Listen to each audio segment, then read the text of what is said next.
Eddie Soldiers, we have a very special guest today. We have Booktok royalty joining us. She's best known for her TikToks of trying to turn her husband into a fictional character, showing a realistic depiction of what a fantasy protagonist is like, and giving writing advice and writing updates on her book. Well, now I'm happy to say that she is an author of the book Ledge, which is on shelves now. Please welcome Stacey McEwan. Yay! I love that intro. Hey. If there are people out there that don't know about your writing and don't know about this beautiful winter fantasy, would you like to just give an elevator pitch on the book that you've written? So, Ledge is about a very icy, hostile mountain shelf, follows a main character named Dawson, who's 24 years old. She's the last remaining member of her family, and she is trapped as a prisoner on this icy mountain shelf. 50 years previously, the villagers were snatched up by these winged mountain creatures called glacians that raided their village, herded them up the mountain, and flew them over this uncrossable chasm and dumped them on the ledge where they kept them alive. At the beginning of each season, glacians fly over the chasm, swoop down, snatch up random villagers, carry them away, and those people are never seen again.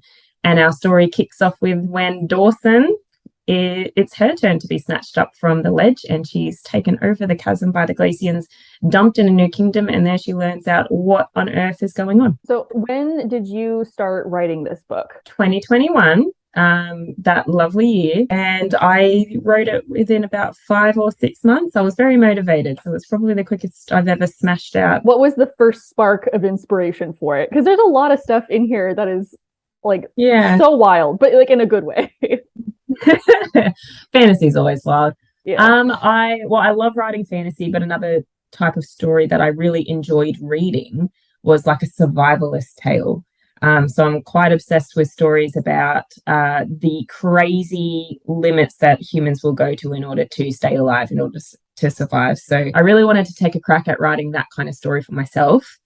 And the image I had in mind was putting a character in like this snowscape, this like eternally wintry, icy, hostile place. I love a feminist tale, so I knew that my main character was going to be a woman. Dawson was sort of created out of that. I started thinking about what I wanted the story to be. Did I want it to be about escape? But I thought I wondered what would happen if I flipped that on its head, and instead of making the main character's objective escape, what happens if escape's not possible? I'd have to assume that the goal would be seeking some kind of life, some kind of contentedness, and making an existence worthwhile. And I also started thinking about what would that do to a human being who was born in a place like that and trapped there? How does that shape them? So I surmised that my main character, Dawson, would be psychotic, that she would be a little violent, a little murderous. A little? Some extra characters in there. A little merciless. You look at this book and you say a little? A little.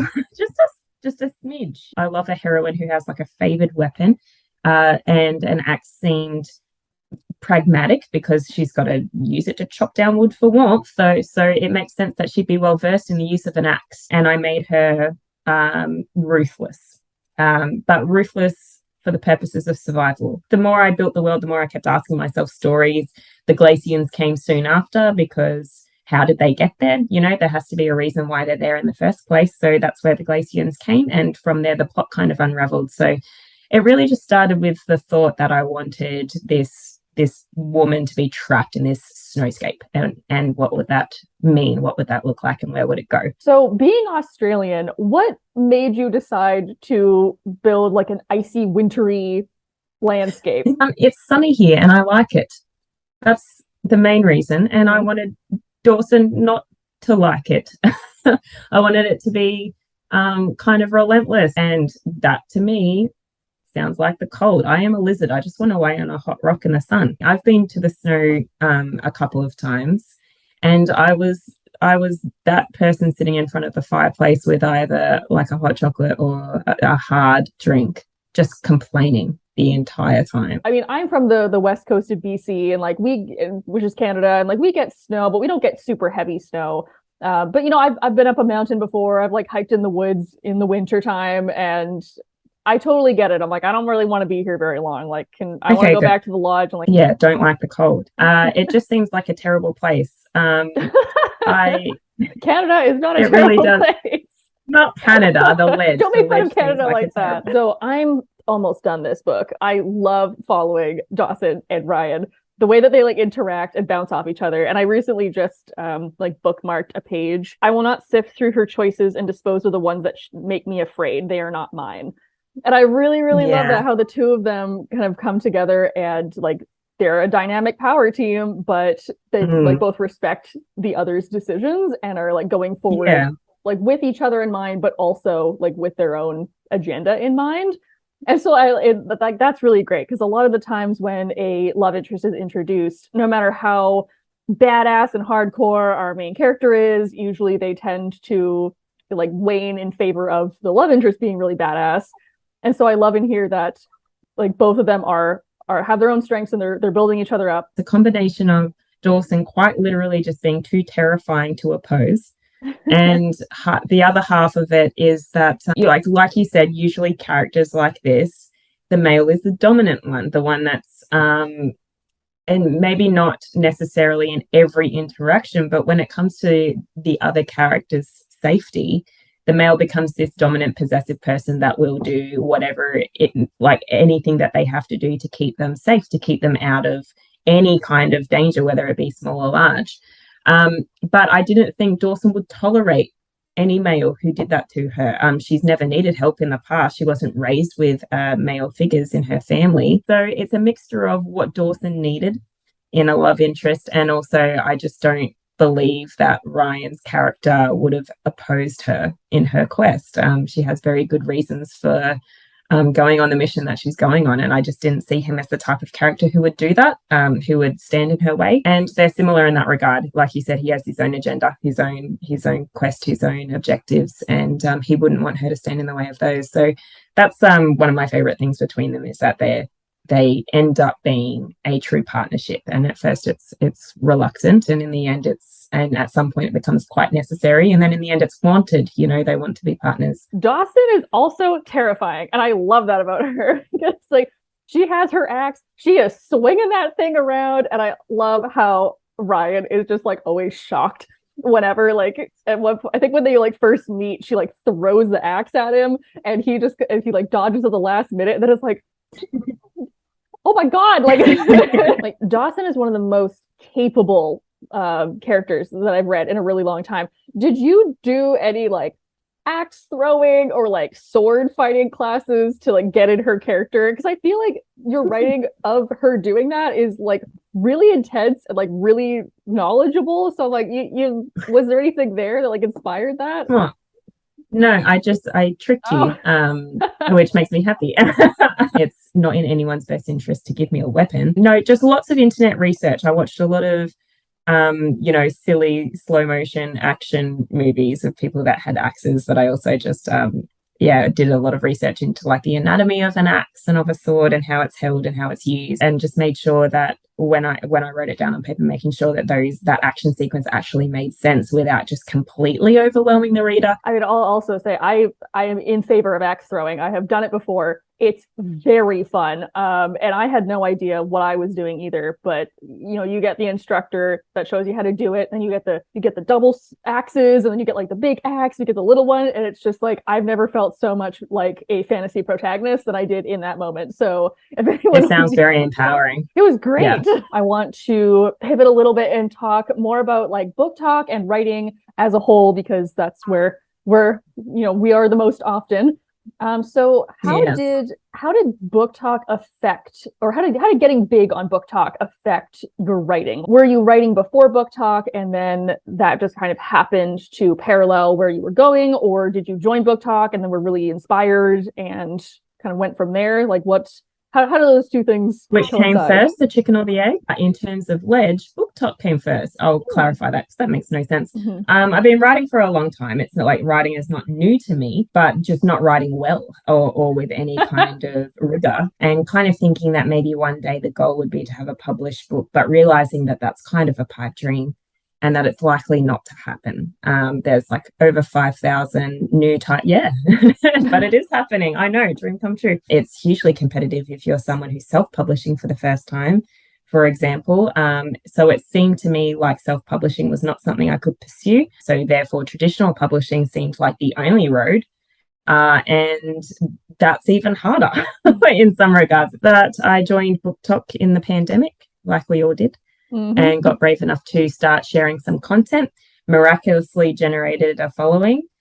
Told my husband about it, who sort of said, like, what are your plans with this following? And I said, like, hopefully I'll get some free books. That's what other people seem to get. That'd be great. I'd love some free books. And he said, why don't you try and sell one of yours? And I went, amazing idea. Real brains of the family. And I'd sort of had this idea of lead. I really wanted to write that survivalist tale and this feminine story. And fantasy was always the genre that I wrote in. So I had that idea and was like, now's the time to give that a crack. And I did. And Booktok is fantastic in that I had the privilege of getting to know other indie authors who were really gracious with their time and guidance. Everyone was so supportive. And then along came a book deal in the middle of all that. And so I had to cancel plans for self-publishing.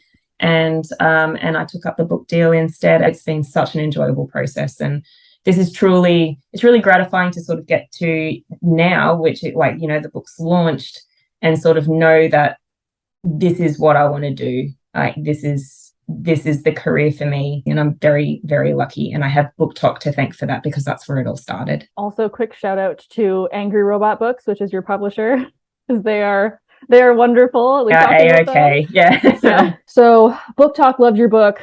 You love Booktok. I love Booktok. I'm loving your book so far. Booktok can also be the wild, wild west of books and publishing, and opinions abound, both good and bad. So without getting maybe too spicy, what is your favorite and least favorite thing about being on Booktok? Well, let's start with a favorite and keep it positive. I think it's just the willingness to support people. First of all, being supportive of me, and then being supportive of this thing this venture that I'm pursuing.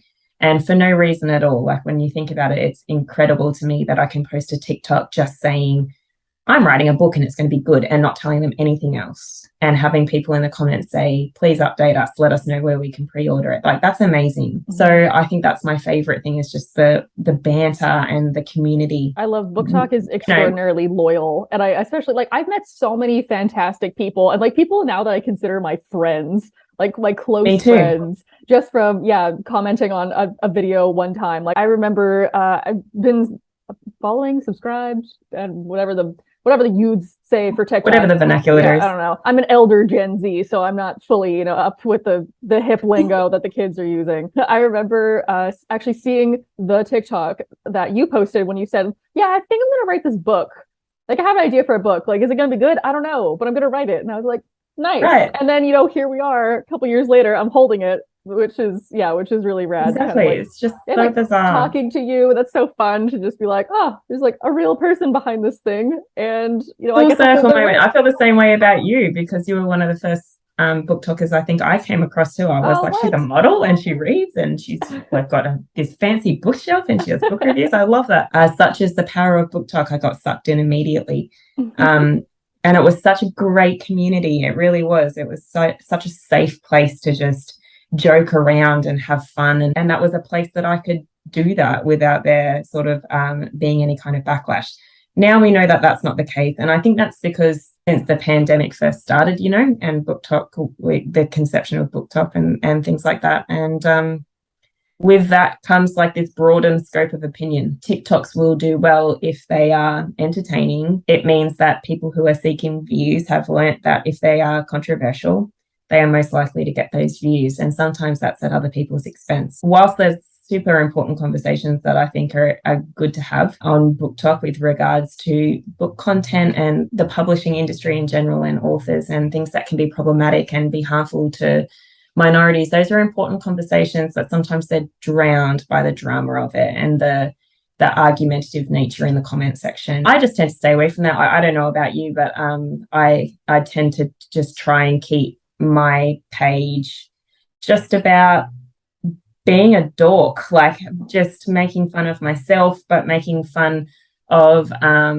silly things in books that for some reason we like, and we will read a million times over and not get sick of it. But I do know that the good people on Booktok definitely supersede people who probably don't have the best intentions. And Mhm. I know that to be true. I'm lucky that I have a following that it is that, and that is enduringly supportive and loyal and kind and all of those good things. So we just got to focus on that, I think, when it comes to Booktok drama and all the things involved. I had this epiphany like a couple days ago when I was thinking about like why are some people so argumentative or like so heavily into stan culture for certain books or certain authors.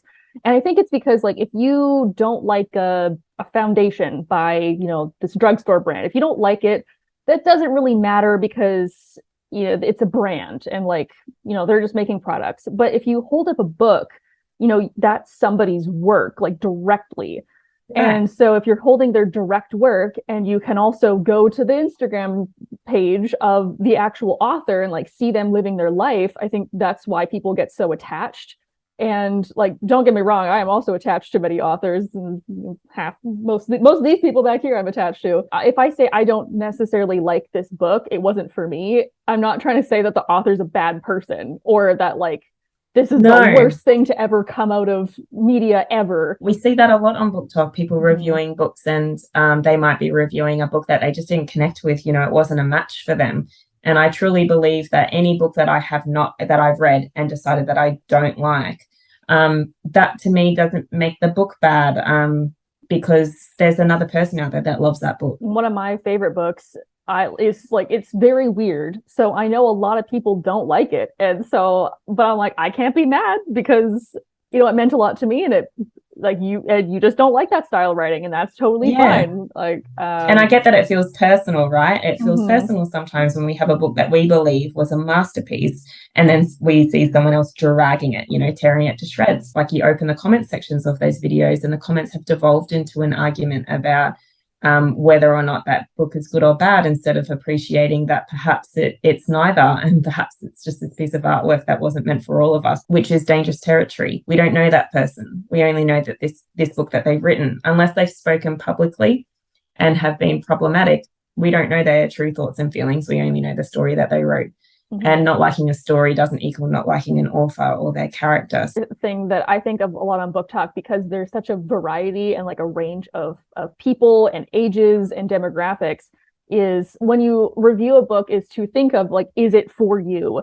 Because I'm a big advocate for YA, so I read young adult books and I read regular adult books. And you know, I think it's ridiculous when someone comes and holds up a young adult book and is like, this was dumb, and like the characters are over dramatic and like making bad decisions. And it's like, yeah, they're 16. Like teenagers do. Like, were you making the decisions when you were 16? Probably not. I think if you're a Booktok creator, I think you need like one really important rule is that, one, your opinion is your opinion. You're allowed to have it and you're allowed to speak on it.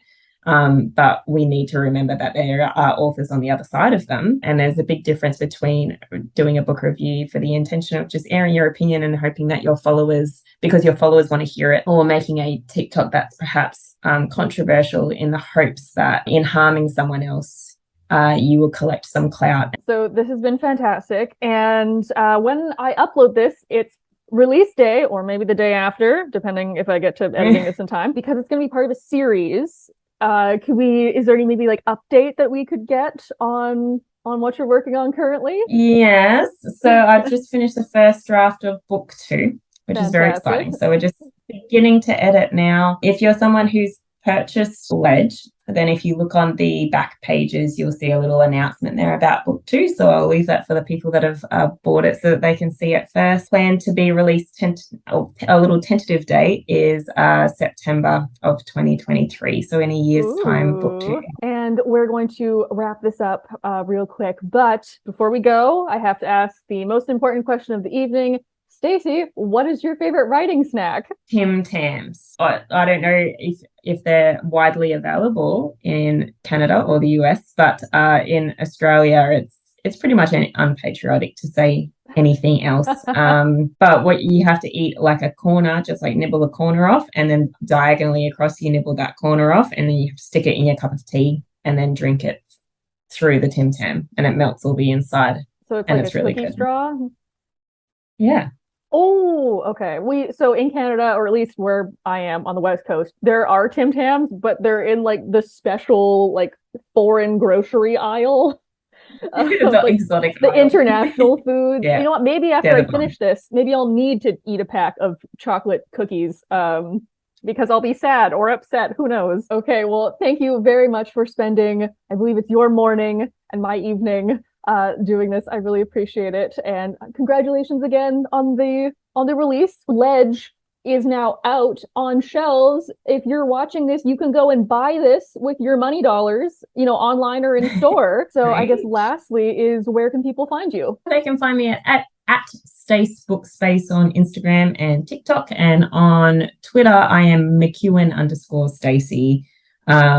And they can also go to my website, which is StaceyMacBooks.com. Lovely. And I will have all of that in the description box below. Watchers are reminded to stay defrost and watch out for Ledge on shelves now. Thank you everybody for being here tonight, and make sure to follow Stacey on all of her accounts. And you know where to click to like the video, you know where to click to subscribe. I hope all of you guys had a good day wherever you were, and I will see you all next week. Bye.